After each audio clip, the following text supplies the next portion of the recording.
Assalamualaikum warahmatullahi wabarakatuh.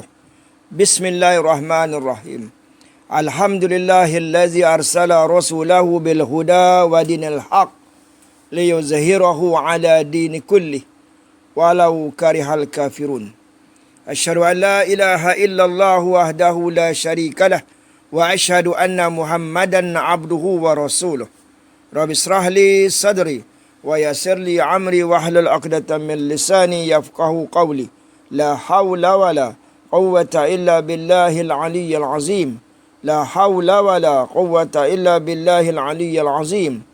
La haula wala quwwata illa billahil aliyyil azim. Amma ba'd. Bismillahirrahmanirrahim. Qala an-nabi sallallahu alaihi wasallam, al-mahdi minna ahlul bait yuslihuhullahu fi lailatin. Rawahu Ali ibnu Abi Talib. Hadis dikeluarkan oleh Ibnu Majah yang bertaraf hasan. Kata Nabi sallallahu alaihi wasallam, Imamul Mahdi itu daripada keturunanku, iaitu Ahlul Bait. Ianya akan diislahkan atau disempurnakan oleh Allah dalam satu malam. Muslimin, muslimat, tuan-tuan, para pendengar yang dirahmati sekalian. Saya kira pencerahan berkaitan dengan hadis ini telah beberapa kali saya sebutkan dalam video saya. Ini adalah kali yang kesekiannya. Kerana apa, tuan-tuan? Kerana saya melihat masih ramai lagi penceramah-penceramah, ustaz-ustaz menafsirkan hadis tersebut dengan tafsiran yang berbagai. Berbagai yang saya maksudkan di sini adalah tafsiran yang agak janggal, tapi peliknya orang boleh terima. Subhanallah. Untuk menjimatkan masa, saya suka sebutkan di sini bahawa hadis ini diterima oleh semua pihak. Tetapi dari satu sudut adalah dengan tafsiran yang agak selari. Selari ni yang saya maksudkan dengan janggal. Dan ianya boleh diterima sekiranya menurut matan hadis yang tersurat, yang terpapar pada lahiriahnya. Hal ini benar dari satu segi. Tetapi jika dinilai dari segi logik akal dan keadaan yang sebenar-benarnya, keadaannya tidaklah demikian. Bukanlah saya mahu melawan atau kontra dengan sabda Nabi sallallahu alaihi wasallam itu dengan cuba menyebutkan sesuatu yang berlawanan daripada maksud zahir yang sedia difahami. Dan apa yang saya nak perkatakan ini sebenarnya adalah dari Fatah At-Tamimi, yang diberi faham, yang diberi ilham kepada orang yang nak percaya. Dialah Wazir Al-Mahdi, yang lebih kenal akan Al-Mahdi, yang lebih memahami kehendak hadis Nabi sallallahu alaihi wasallam. Ini juga bermakna bukanlah saya nak melebihkan akal dalam soal ini sehingga kelihatan nak mengenepikan begitu saja matan hadis yang saya sebutkan tadi. Antara yang lazim yang dimaksudkan oleh kita berdasarkan hadis tersebut adalah beliau, yakni Imamul Mahdi, akan dilengkapkan dengan segala-galanya sebagai Imam Mahdi hanya dalam satu malam. Dan pada pagi besoknya, insya-Allah beliau akan dilantik sebagai Imam Mahdi oleh orang ramai. Maknanya sebelum itu beliau hanyalah seorang awam yang tidak dikenali oleh orang ramai, atau jika dikenali pun hanyalah sebagai orang biasa saja. Makna yang sebeginilah yang sebenarnya perlu diperbetulkan supaya tidak berlarutan lagi membelenggu pemahaman kita. Maksud satu malam dalam hadis tersebut iaitu melengkapkan segala hal yang berkaitan dengan persediaan rohani sebagai seorang manusia yang paling-paling bertakwa di akhir zaman sebelum turunnya Nabi Isa alaihissalam, sebagai seorang pemimpin iaitu yang mempunyai iman yang cukup tinggi dan mantap, tidak boleh berlaku dalam satu malam sahaja bagi seorang yang bakal menjadi pemimpin terbesar umat ini. Tapi kalau pemimpin biasa-biasa boleh diterima oleh akal kita juga. Tetapi ini tidak boleh berlaku kepada Imam Mahdi kerana beliau adalah seorang pemimpin yang amat bertakwa, sangat beriman, tinggi takwanya, tinggi imannya, yang amat dikasihi oleh sekalian umat Islam. Beliau amat adil, membawa keberkatan yang tidak terhingga. Maka proses mendidiknya menjadi seorang imam yang sempurna perlu bermula sejak awal lagi. Seawal beliau masih kecil dan belum mengerti apa-apa.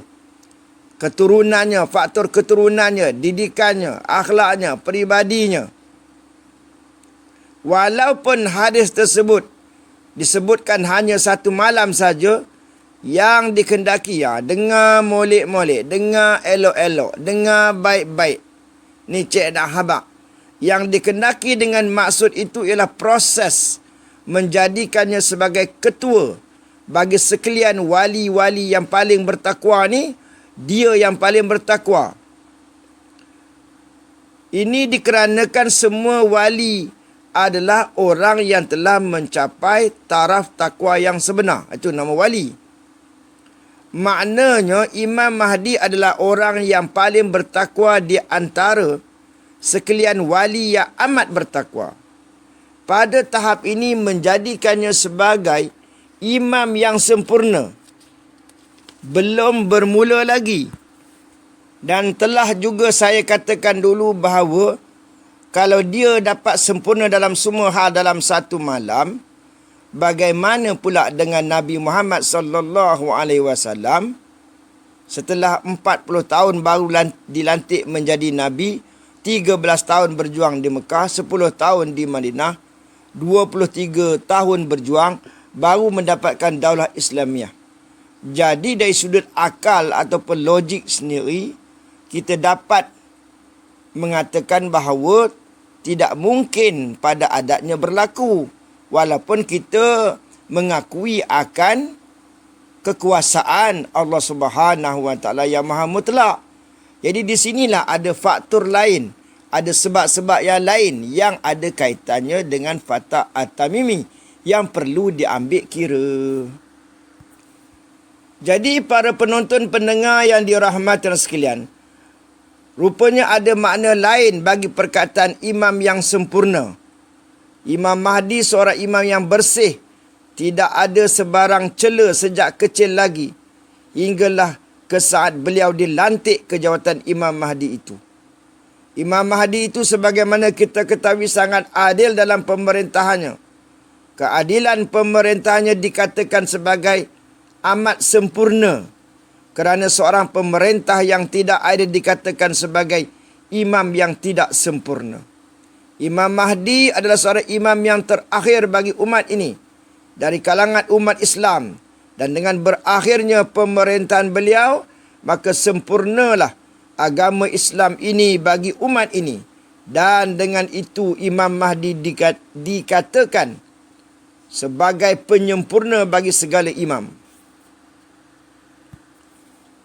Kita juga ketahui bahawa Imam Mahdi ini bertaraf mujaddid, bertaraf mujtahid, bertaraf khalifah. Maka dia adalah imam yang sempurna. Jadi diislah disempurnakan dalam satu malam ni tentu ada sebab musabab lain yang kita kena mengkaji secara lebih mendalam. Jadi kita kena merujuklah kepada orang yang ahlinya, yang pakar di bidangnya, yang dia merupakan orang kanan kepada Imam Mahdi, yang mana dalam masa yang sama tuan-tuan tidak percaya. Itu masalahnya. Dengan kata lain, jika ada pemerintah yang selepasnya, Imam Mahdi ini tidaklah lagi seperti beliau, biarpun hampir sama. Kerana itulah disebut Imam Mahdi itu imam yang sempurna. Ada lagi maksud lain bagi satu malam. Dalam hadis itu adalah menurut ukuran malam bagi alam wali-wali. Ini dikarenakan alam wali-wali itu mempunyai ukuran masanya yang tersendiri. Siang dan malam di alam wali-wali ini adalah jauh lebih panjang daripada siang dan malam bagi alam kita yang kita alami ini. Alam wali-wali mempunyai cuacanya sendiri, pentadbirannya sendiri, tanam-tanamannya sendiri, wilayahnya sendiri. Alamnya memang ada di atas dunia ini, tetapi tidak terpengaruh oleh suasana dan segala yang berlaku di dunia kita ini. Alam mereka ini adalah alam yang asing bagi kita orang ramai. Suatu alam yang hanya dapat dicapai oleh orang-orang yang telah suci hatinya, suci pemikirannya, suci niatnya, suci ikhlasnya, suci akidahnya, dan sangat-sangat hampir hatinya dengan Allah Subhanahu wa taala pada setiap masa dan ketika. Tetapi perkara ini jangan dibawa bincang dengan golongan Wahabi. Mereka ini golongan yang mana kita ahli sunnah wal jamaah sejak zaman berzaman telah menolak kefahaman mereka ni terhadap perkara-perkara yang berkaitan dengan ilmu yang sebegini. Alam ghaib, alam wali, cerita berkaitan dengan yakaza, ilham, mereka menolak. Sebab itulah tuan-tuan sekalian, kita tak jumpa pun adanya seorang wali daripada golongan Wahabi. Tak jumpa, saya kira begitu. Walaupun disebut hadis, diguna hadis, tetapi ditafsirnya ke lain. Itu masalah mereka. Perlu kita ketahui bahawa tidak semua wali dapat memasuki alam wali ini. Dan telah saya katakan bahawa Imam Mahdi itu ghaib. Jadi dia masuk alam wali boleh saja dengan izin dan kuasa Allah. Ada wali-wali yang tidak pernah tahu dan tidak pernah pula memasuki alam wali. Hanya wali-wali yang tertentu sahaja yang dibolehkan berada di sana dan berapa lama mereka dibenarkan berada di sana.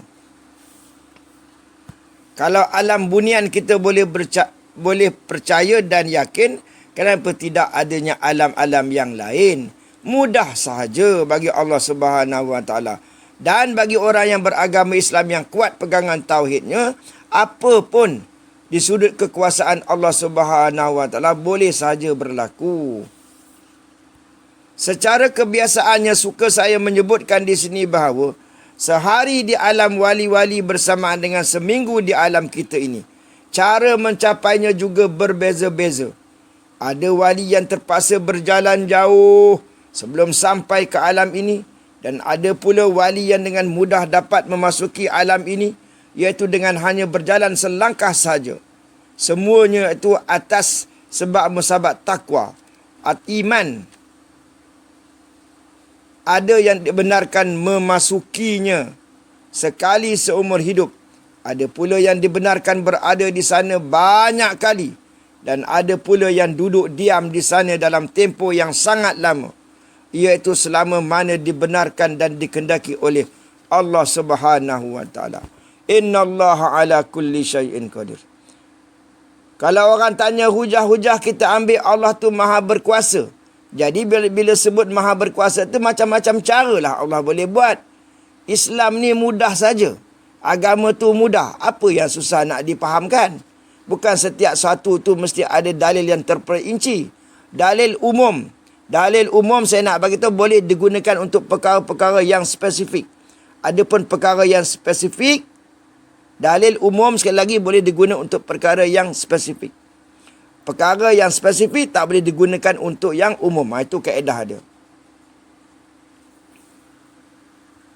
Sehubungan itu, Imam Mahdi tidaklah disempurnakan dalam masa semalam menurut ukuran malam kita yang biasa kita faham ini. melainkan semalam menurut ukuran alam wali-wali, iaitu kira-kira seminggu macam itulah. Seminggu menurut ukuran kita itu tidaklah sama antara semalaman bagi alam wali ini. Itu satu tafsiran. Jadi tafsiran yang lain daripada Fatah At-Tamimi itu sendiri adalah apabila Fatah At-Tamimi berjuang berpuluh-puluh tahun, kemudian menyediakan jamaah ataupun taifah kebenaran dengan ahli-ahlinya yang telah bersedia disiapkan sebagai tapak perjuangan. Lalu nanti bila dapat kuasa, dia akan menyerahkan kepada Imamul Mahdi. Sebab itu yang dimaksudkan dengan islah dalam satu malam, maknanya dalam tempoh yang sekejap sahaja. Kerana persiapan, kerana kelengkapan semuanya telah disiapkan. Oleh siapa? Oleh orang kanan Imamul Mahdi, oleh wazirnya iaitu Fatah At-Tamimi. Sekali lagi saya bagi tahu kepada yang membuat pencerahan di mana Imam Mahdi itu akan disempurnakan dalam satu malam, sebelum itu tak dikenali, sebelum itu jahil, tidak berpelajaran, sebelum itu terpinggir dan sebagainya. Jadi bagaimana dia nak beribadah kalau dia tidak ada ilmu, dia tidak ikhlas dalam beribadah selama tempoh 40 tahun tu contohnya. Sedangkan Imam Mahdi ini adalah imam yang sempurna. Sebab saya kata dia mengaji kefahaman 4 mazhab. Dia faham 4 mazhab. Dia seorang yang pandang tembus. Seorang wali besar, orang yang paling bertakwa. Seorang mujtahid yang boleh berijtihad. Tentu dia faham hadis Quran. Takkan satu malam je. Betul tak? Kemudian dia ni bertaraf mujadid yang bawa pembaharuan dalam semua bidang. Takwanya tinggi luar biasa. Karamahnya luar biasa. Dan bertaraf khalifah. Takkan seorang yang jahil disempurnakan dalam satu malam. Pelik sangat. Jadi tuan-tuan yang dirahmati sekalian, sila beri perhatian. Itu saja kuliah yang akan saya sampaikan. Mudah-mudahan dengan itu kita tidak tersalah tafsir lagi. Dan mudah-mudahan apa yang saya sebutkan ini, wasi Imam Mahdi ini, yang bagi pihak saya oleh Fatah At-Tamimi, inilah wasi yang sebenarnya. Kalau tidak, sama-samalah kita nantikan tidak lama lagi insya-Allah. Pertamanya kezahiran Fatah At-Tamimi. Jadi ampun maaf daripada saya. Kita teruskan sama-sama usaha beramal ibadah, ikhlaskan niat kita buat baik kepada masyarakat, kepada saudara mara kita, adik-beradik kita, rakan taulan. Maafkan salah silap kawan-kawan kita. Kita mendoakan kepimpinan negara kita dapat hidayah, dapat taufik kepada semua orang. Kepada ulama-ulama kita, pada tuan-tuan mufti kita, doakan mereka mendapat petunjuk, dapat hidayah, dapat menjaga amanah agama, dapat menjaga negara kita ini dengan Islam yang baik, yang sempurna, dengan pendekatan yang bagus. Moga-moga kita mendapat keredaan Allah Subhanahu wa taala. Sekian. Assalamualaikum warahmatullahi wabarakatuh.